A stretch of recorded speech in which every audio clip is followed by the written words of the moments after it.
Les intérêts bancaires ne sont pas le riba dont parle le Coran. En cas de besoin, nous pouvons lever un interdit, mais pas l'interdit grave, un interdit préventif. Appliquer au riba, qu'est-ce que ça donne? Les savants vont dire, manger le riba, consommer le riba, c'est le grand interdit. Car Dieu ne parle dans le Coran que de manger le riba. Ceux qui mangent le riba, parce qu'ils s'enrichissent et ils exploitent la faiblesse des pauvres. Par contre, donner le riba, donner des intérêts à la banque, c'est un interdit préventif. Ce n'est pas l'interdit véritable. Je ne mange pas le riba, je le donne.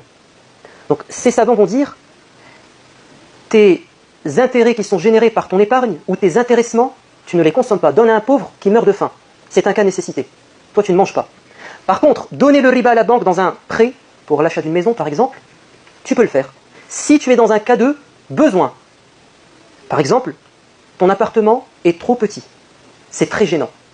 Ton appartement, le loyer est trop cher, c'est très gênant dans ta vie.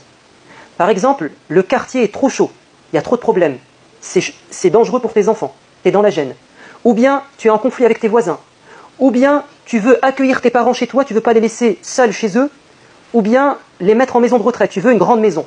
Ce sont des cas de besoin. Si on n'ouvre pas la porte, on va vivre dans la difficulté et la gêne. Je suis aux États-Unis, je veux faire mes études. Là-bas, les études coûtent cher, je dois contracter un prêt. Il en existe beaucoup. Je suis auto-entrepreneur, je suis médecin, il me faut de l'argent pour acheter le matériel, pour acquérir un cabinet, je n'ai pas de liquidité, je me retrouve dans la gêne. Je suis un chef d'entreprise, par exemple dans le bâtiment, je ne recevrai l'argent de la part de mon client que dans plusieurs mois. Pendant ce temps, je dois payer mes ouvriers, je n'ai pas de liquidité, je suis dans la gêne. C'est sur la base de cette règle qu'il y a une dizaine d'années, le Conseil de la fatwa au niveau européen a permis aux musulmans vivant en Occident, notamment en France, de recourir à un prêt bancaire pour les primo-accédants, ceux qui veulent acquérir une maison, une propriété, s'ils sont dans la gêne dans leur appartement.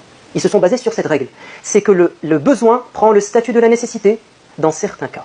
Ça, c'était le deuxième avis. Je termine par le troisième, qui est ancien plutôt. C'est l'avis de Ibrahim al-Nakha'i, cet homme qui a connu les compagnons. C'est l'avis de Sufyan al-Thawri, ce grand savant du hadith. C'est l'avis de Abu Hanifa, le fondateur de la première école juridique, et de son élève Muhammad ibn Hassan al-Shaybani.